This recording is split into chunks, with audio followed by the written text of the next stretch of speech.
Bueno, hola, ¿qué tal? Vamos con el tema 3, documentación sanitaria. Estamos en la segunda vuelta. Esto ya es el resumen.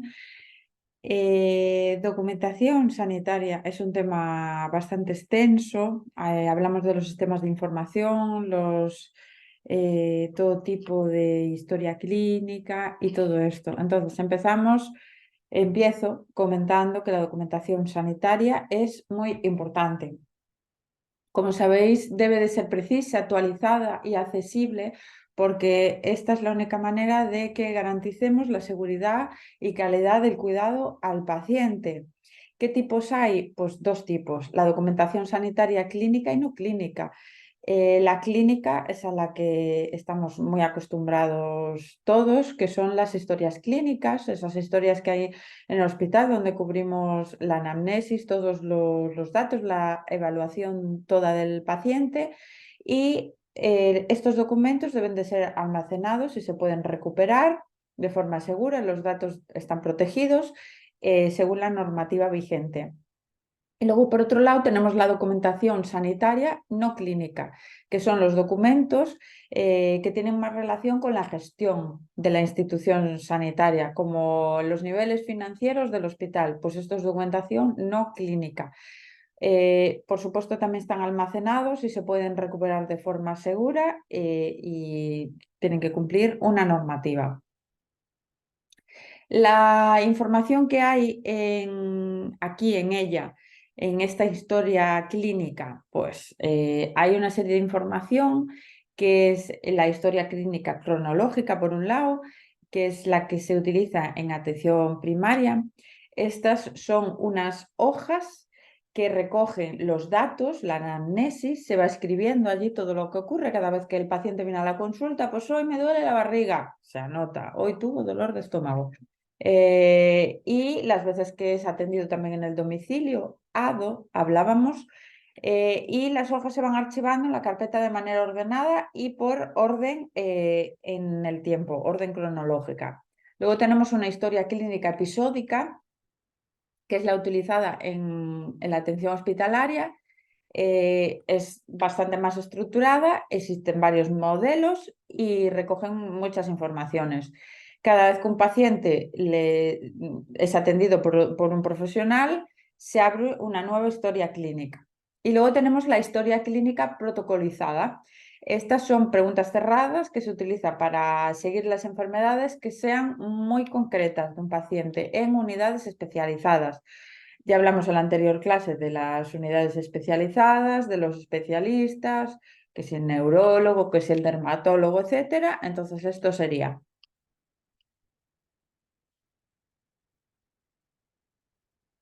Vale, no veo la imagen. Voy a quitar esto porque no veo la imagen.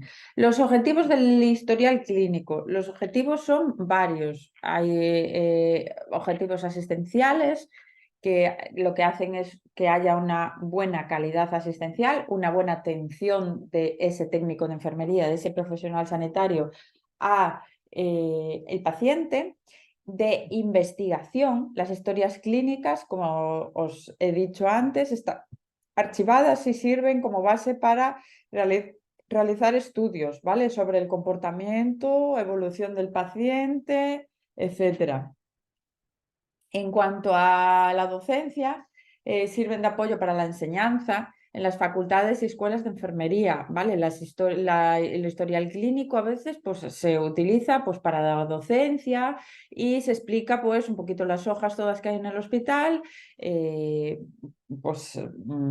les enseñan a los estudiantes y demás.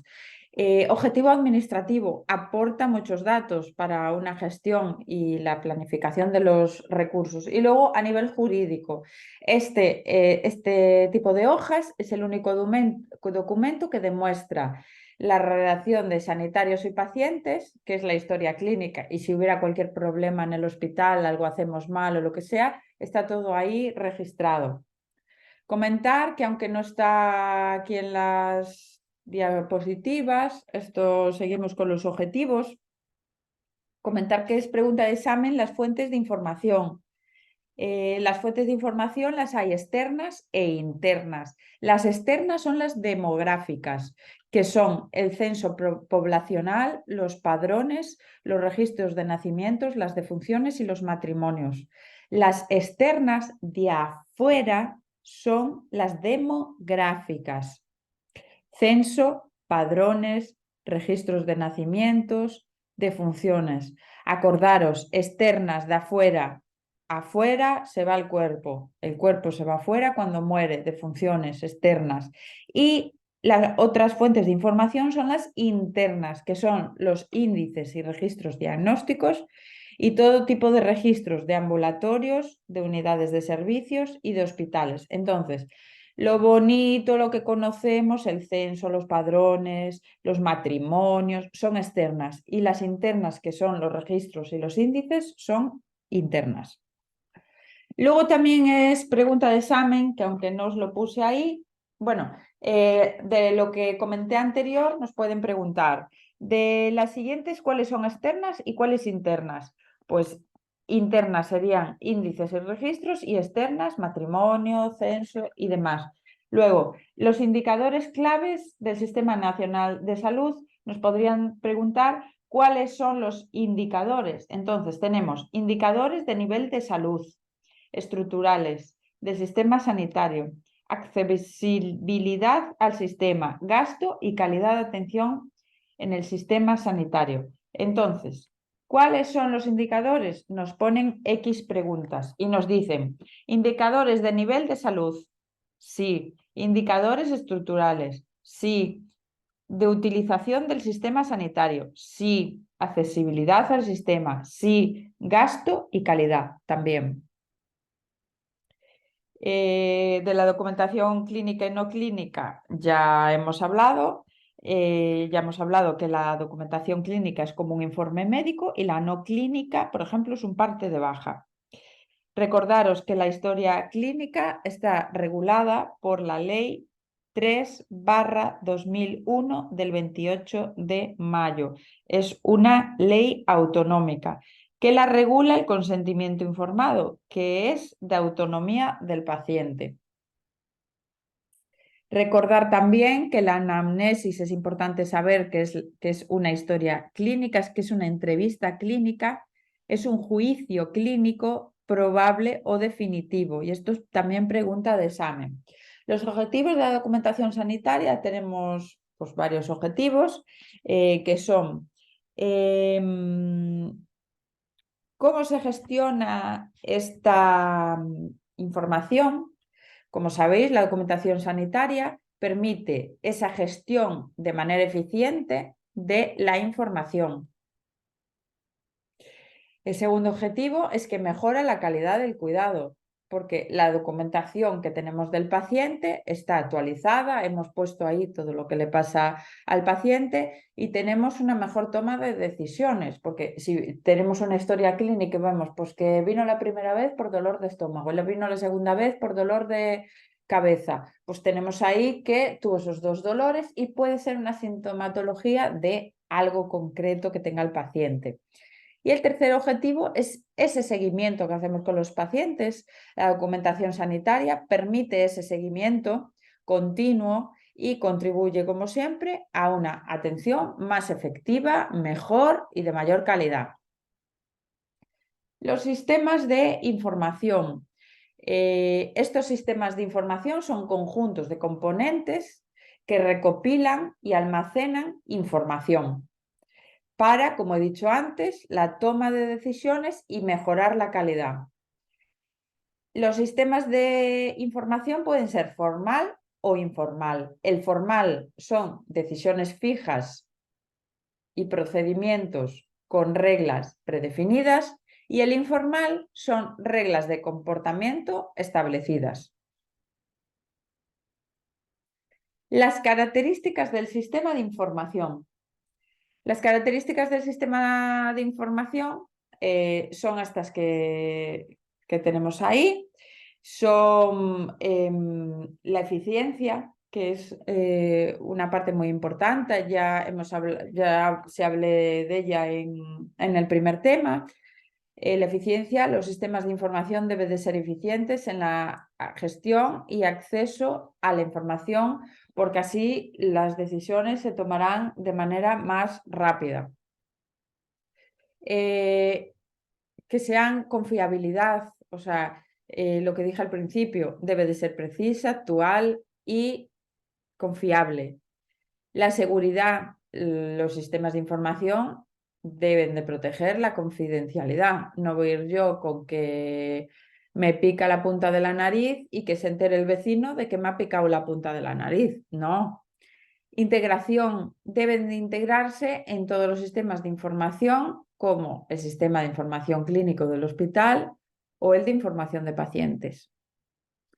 Accesibilidad. La información debe de ser accesible por los profesionales en todo momento. En todo momento el técnico de enfermería tiene acceso a esa historia clínica para mirar cualquier dato del paciente que quiera en el momento que desee. Y usabilidad es que los sistemas de información tienen que ser fáciles. El servicio de admisión al usuario. Importante. El servicio de admisión y atención al usuario es clave. Es el primer punto de contacto entre el paciente y el sistema de calidad de admisión. Es la admisión. Ahí el paciente tiene una experiencia positiva o negativa y crea una confianza con ese centro de salud. ¿Cómo es el proceso? Pues lo primero, antes de recibir al paciente, pues tenemos que recibirlo, ¿no? Registramos los datos. Cuando vamos al médico, pues nos preguntan qué nos pasa, que le demos la tarjeta. Luego le damos la información a la persona que nos la pide. Se gestionan las solicitudes, se coordinan con otros departamentos, pues del servicio de admisión, llaman, mire, tenemos aquí un paciente que va a entrar porque le duele mucho el estómago, lo que sea. Gestionan la documentación, hay un consentimiento informado en el caso de que tuvieran que operar a la persona, por ejemplo, o cualquier otra necesidad, y se aplican los principios fundamentales de la bioética. Y, por supuesto, es muy importante mantener lo que hablamos antes, el secreto profesional. Comentar que, aunque no está aquí, es pregunta de examen, que el conjunto mínimo de datos se llama C de casa, M de mamá, B de buena y D de dinero. En mi casa, mi mamá es muy buena y me aporta dinero. Este conjunto mínimo de datos es un registro informatizado de datos clínicos y no clínicos, que sepamos de él. En cuanto al protocolo de admisión del paciente en una unidad de enfermería, antes de la llegada del paciente, pues se tiene comprobar los siguientes puntos, que la habitación, por supuesto, tiene que estar limpia, o sea, no podemos meter al paciente y que esté la cama del anterior sin hacer. La cama tiene que estar bien hecha, limpia, vamos, la cama como nos gustaría encontrarla a nosotros, que funcionen bien las luces, que funcione bien el timbre, que esté el armario, la mesita, la silla y que haya una preparación de los registros que sean necesarios. Cuando llega el paciente, confirmamos la identidad del paciente, vemos que tenga la pulsera identificativa. Hablábamos en las clases anteriores que era muy importante la pulsera identificativa. Es un estándar, ¿vale? Es algo que nos dice que todo está correcto. Hablamos del caso de ese bebé que si está sin pulsera identificativa se puede perder de su mamá o puede pasar cualquier cosa. Entonces es muy importante que esté la pulsera identificativa y que la pulsera identificativa no ponga Loli y la paciente se llame Sheila. O sea, esto es importante.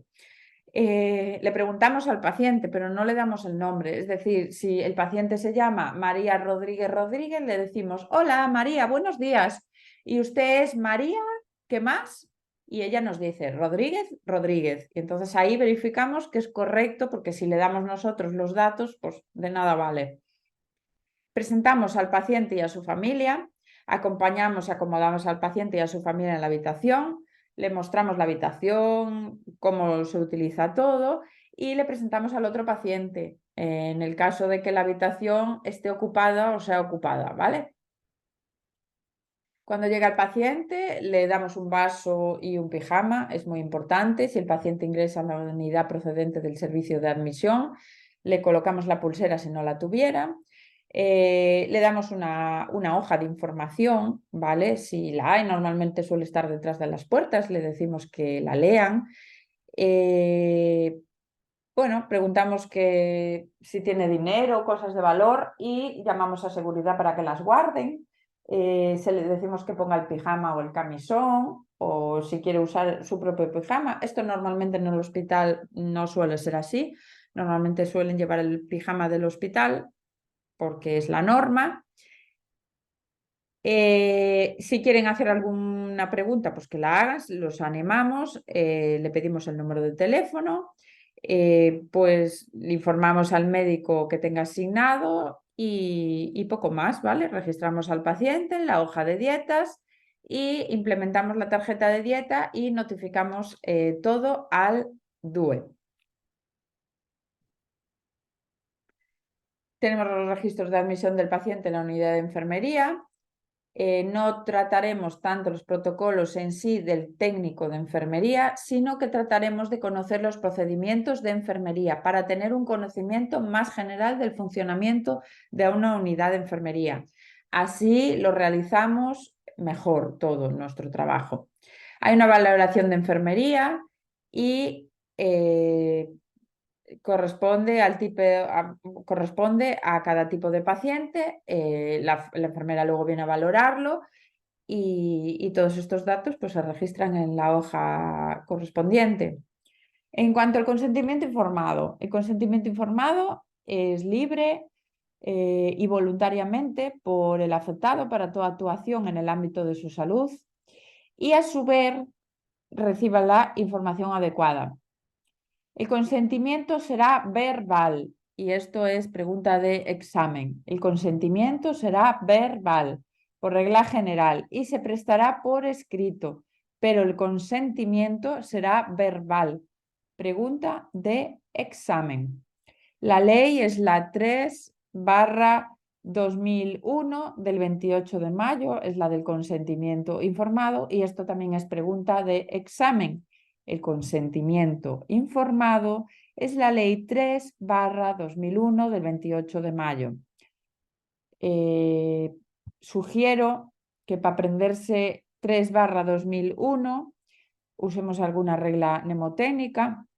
Yo en el 2001 tengo, pues es un año de un familiar que recuerdo y entonces así el 3 y el 2001 es una fecha que yo recuerdo de un familiar X y así recuerdo perfectamente esa fecha. Hay más reglas mnemotécnicas que pueden ser utilizadas como las que os di de Absume, de gráficos y demás, pero el semejarlo con una fecha es lo mejor. El derecho, la prestación del consentimiento informado es un derecho del paciente y la obtención es un deber del médico. El consentimiento, como os dije antes, tiene que ser libre, informado, específico e inequívoco. Hay algunos artículos importantes, voy a nombrar alguno de ellos porque hay muchos. Antes de empezar con los artículos, las excepciones y límites del consentimiento informado, pueden preguntar ¿cuándo se puede actuar sin consentimiento informado? Pueden hacer esa pregunta. ¿Quién se encarga de redactar y actualizar el consentimiento informado? Se encarga la Comisión del Consentimiento Informado. Está en Santiago y se reúnen 2 veces al año. Los facultativos, los médicos, podrán llevar a cabo las intervenciones clínicas indispensables a favor de la salud del paciente, sin la necesidad de contar con su consentimiento. Hay algunos casos que veremos más adelante. El artículo 5 es el titular del derecho a la información asistencial. asistencial. Este artículo es importante porque el titular del derecho a la información es el paciente y también serán informadas las personas que estén vinculadas a él. Es decir, la información es de Sheila, una paciente que se llame Sheila, por ejemplo, pero también serán informados los padres de Sheila por razones familiares o de hecho en la medida que el paciente lo permita. Es decir, si Sheila dice que no, pues no. El paciente, Sheila, será informado incluso en caso de incapacidad de modo adecuado a las posibilidades en las que el paciente comprenda o, si no, a su representante legal. Cuando el paciente, Sheila, según el criterio del médico que le asiste, carezca de capacidad para entender esa información, a causa de su estado físico o psíquico, la información se pondrá en conocimiento de las personas vinculadas. Y el derecho a la información sanitaria de los pacientes se puede limitar por la existencia acreditativa de un estado de necesidad terapéutica. En el artículo 7, recordamos, es el derecho a la intimidad. Toda persona tiene derecho a que se respete el carácter confidencial de sus datos referentes a su salud. Si hay una persona que está en el hospital porque tiene una enfermedad contagiosa como SIDA y no quiere que nadie se entere y lo dice, nosotros tenemos que respetar que esa persona no quiere que se entere ni siquiera sus padres, ni su novia, ni su pareja, ni sus hijos, ni su mujer, ni nadie. Los centros sanitarios adoptarán las medidas oportunas para garantizar estos derechos. En cuanto al artículo 11, son las instrucciones previas. El artículo 11 nos dice que el documento de instrucciones previas, una persona que es mayor de edad puede manifestar de forma anticipada su voluntad. ¿Vale? Cada servicio de salud regulará el procedimiento adecuado para que, si el caso, llegado el caso, se garantice ese cumplimiento de esas instrucciones previas. Y deberán constar siempre por escrito. Por ejemplo, a veces tenemos pacientes que no quieren ser reanimados. Eso está por escrito, son instrucciones previas. Y si ese paciente entra en shock y hay que hacer un RCP, una reanimación cardiopulmonar, y tenemos esas instrucciones previas de que a ese paciente no le tenemos que hacer esa reanimación cardiopulmonar, no se nos ocurra hacérsela y salvarle la vida, porque hay unas instrucciones que dice que yo no quiero ser reanimada en caso de que me pasara cualquier cosa, ¿vale? Esto es muy importante. Y luego, bueno, así os dejé el artículo entero, pero bueno, para que se lea, lo importante es eso que comenté. El artículo 15 es el contenido de la historia clínica de cada paciente, que como dije antes, la historia contiene la información más importante y facilitará la asistencia sanitaria dejando constancia de todos esos datos, del informe de urgencia, de la historia, de cómo evoluciona el paciente, de la autorización del ingreso, etc.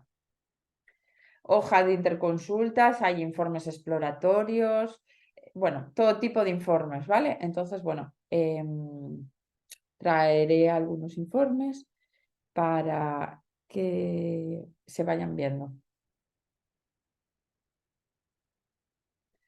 Bueno, la historia clínica es importante saber que se lleva a cabo con unos criterios de unidad y de integración en cada hospital para facilitar el mejor y más oportuno conocimiento de los médicos de los datos.